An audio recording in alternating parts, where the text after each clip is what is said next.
আটটা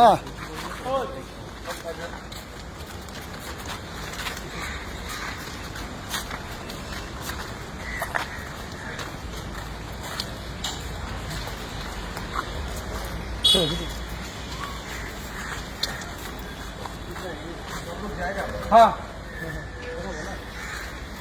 বলো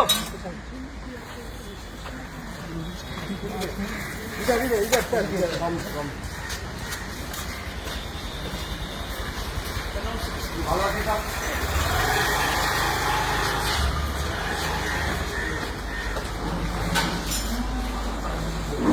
নিচে যাবে কোন ফ্লোরে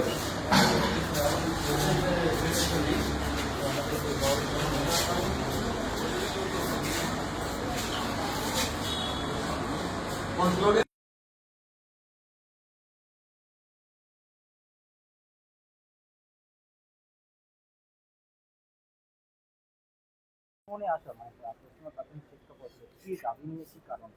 দেখুন যেভাবে পশ্চিমবাংলায় 2012 থেকে আর 2025 এর মধ্যে প্রায় 25,000 প্রাইমারি স্কুল ভ্যানিশ হয়ে গেছে, গায়েব হয়ে গেছে।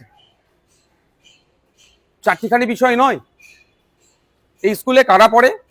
প্রান্তিক সমাজের ছেলে মেয়েরা পড়ে, চাষির ছেলেটা পড়ে, সকালে যে কলকাতায় আসে 10,000 টাকা 8,000 টাকা মাইনের চাকরি করে প্রাইভেট সেক্টরে, তার ছেলেটি পড়ে। যে কলকাতা ওলা উবের চালায় তার ছেলেটি পড়ে। যে জোম্যাটো সুইগি বা এই ধরনের যারা গিগ ওয়ার্কার্স যারা আছে তাদের ছেলেপুলেরা পড়ে। আর্থিকভাবে যারা দুর্বল তাদের ছেলেগুলো এখানে পড়ে। সেই স্কুলগুলো প্রায় 25,000 বন্ধ হয়ে গিয়েছে। এই স্কুলগুলো খুলতে হবে। প্রাথমিক শিক্ষা বিষয়ে জোর দিতে হবে এই বিষয় নিয়ে। আর এই বর্তমানে যে 49,000 স্কুল আছে প্রাথমিক স্কুল, প্রায় 1.5 লক্ষর কাছাকাছি শূন্য পদ আছে। আমরা সেটা চাইছি দ্রুততার সাথে সেটা পূরণ করা হোক। গতকালকে আমরা দেখলাম যে 13,421 ভ্যাকান্সি করেছে, আর 2023-এ যারা টেট দিয়েছে তাদের রেজাল্ট আউট করেছে। আমি 21 তারিখে মেল করেছিলাম, আমি যে 25 তারিখে আসছি, হয়তো সেখানে চাপকে তড়িঘড়ি পাবলিশ করে দিয়েছে। কিন্তু ওই 13,000 দিয়ে চলবে না। শিক্ষা ব্যবস্থা যেভাবে ধ্বংস হতে চলেছে, প্রায় প্রাথমিক শিক্ষা ব্যবস্থা, বুনিয়াদী শিক্ষা যেখান থেকে পায়, সেটা তড়িঘড়ি সেটাকে রিকভারি করা দরকার। ইমিডিয়েট 50,000 ভ্যাকান্সি ঘোষণা করতে হবে সেই বিষয়ে কথা বলার জন্য। কারণ আপনারা জানেন আমাদের গৌতম বাবু যখন চার্জ নিয়েছিলেন তারপরেই প্রেস করে অনেক কথা শুনিয়েছিলেন।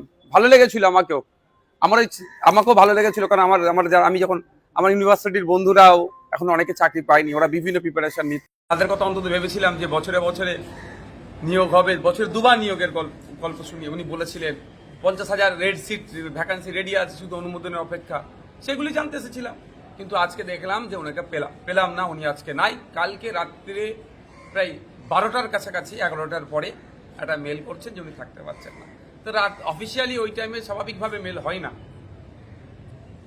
তাহলে কি আমাদের দপ্তর এত কাজ করছে, দিন রাত কাজ করে যাচ্ছে? প্রথম কথা তো আমাদের যারা স্টাফ আছে এখানে, আমি এদের প্রতি সহমর্মিতা জানাবো, এদের সাথে আমার কোনো বিতর্ক নাই। দরকার 25 জন স্টাফ, আছে 5 জন, এমনি এদেরকে কাজ বেশি করতে হয়। আবার রাত 11টায় আবার মেল করছে, মানে কত বেশি কাজ করছে। পালিয়ে বেড়াচ্ছে নাকি তাও বলতে পারবো না। আমি তো এসে জিজ্ঞাসা করতাম যে আপনি মিডিয়ার সামনে গল্প শুনিয়েছেন, বলবো এখন যে বছরে দুবার টেট হবে নিয়োগের গল্প শোনাচ্ছেন এই মর্মে, 50,000 রেডি আছে অনুমোদনের অপেক্ষায়, হ্যান গল্প শুনেছেন। আপনি এখন 13,421 দিচ্ছেন। যারা 2022-এ টেট দিয়েছে সেই 2017-এর পরে তারা সুযোগ পাচ্ছে, তাদের দুরবস্থার কথা। তো ইমিডিয়েট 50,000 ঘোষণা করতে হবে ভ্যাকেন্সি, এই নিয়ে আলোচনা করবার জন্য তিনি এখন আজকে ছিলেন না, তবে আমি পরে আবার আসবো। একটা জিনিস দেখা যাচ্ছে যে আজকে এখানে যিনি চার্জে ছিলেন, মানে উনি যাকে অ্যাপয়েন্ট করে গিয়েছিলেন, সে অফিসারের সাথে কথা বললাম, আমাদের ডেপুটেশন ওখানে দিয়েছি। আজকে দেখা যাচ্ছে যে সল্টলেক জুড়ে চাকরি প্রার্থী এবং পরীক্ষার্থী তাদের একাধিক বিক্ষোভ রয়েছে, রাস্তায় বসে বিক্ষোভ দেখাচ্ছে তারা। আমি একটা কথা বলি, যদি মনে করে রাজ্য সরকার এই 13,421 সীমাবদ্ধ রেখে দেবো, এই পুজো শরদ উৎসব এই সময় আমি কোনো মিটিং মিছিলে যাব না, এই মিটুক রাজ্য সরকার, কিন্তু এটা আমরা কিন্তু ছাড়ে কথা বলবো না। কারণ এখানে 2-3টে ফ্যাক্টর কাজ করছে। একটা হচ্ছে স্কুলগুলোকে বাঁচানোর ফ্যাক্টর, দ্বিতীয় হচ্ছে যে সমস্ত ছেলেগুলো পড়াশোনা করলো, মেধাযুক্ত, টেটে পাস করলো, তাদের বক্তব্য কি মেধার ভিত্তিতে নিয়োগ করা হোক, তাদের পরিবার বাঁচবে। শুধু তাদের পরিবার বাঁচবে না, ওই পরিবারটা বাঁচলে তার পাশের পরিবারটাও বাঁচবে। যদি 50,000 হয়, 50,000-এর জায়গায় 1.5 লক্ষ পরিবার উপকৃত হবে, প্রায় 15 লক্ষ মানুষ এই জায়গা থেকে উপকৃত হবে। কেন হবে না? সরকারটা কেন আছে? সরকারটা মানুষের ভালোর জন্য সরকার তৈরি হয়, সরকার ব্যবসা করার জন্য নয়। সরকার বেসরকারিকরণের দিকে ঠেলে দেবে এই জন্য সরকার তৈরি হয়নি। স্কুলগুলোকে বন্ধ করে বেসরকারি করাচ্ছে যে চক্রান্ত চলছে, এটা আমরা হতে দেব না। আমি আবারও বলে যাচ্ছি, এখানে মিডিয়ার মাধ্যমেও শুনতে পারবে, আইবি ডিআইবি লোকজন আছে, তার মাধ্যমেও আমি শোনাতে চাইছি, পুজোর পরেই আমরা কটা একটা দিন অপেক্ষা করব। যদি ভ্যাকান্সি না বাড়ায়, এই 13,000-এই যদি তারা মনে করে রিজিট থাকবো, তাহলে আমরা কিন্তু বৃহত্তর আন্দোলনে নামবো। দাদা আজকে কারণ আমাদের দেয়ালে পেট থেকে গিয়েছে। চন্দ্রনাথ সিনহা আজকে ইডি দপ্তরে আমি এসেছেন। এইটা এই বাইরে গিয়ে বলি এই প্রসঙ্গ। ঠিক আছে।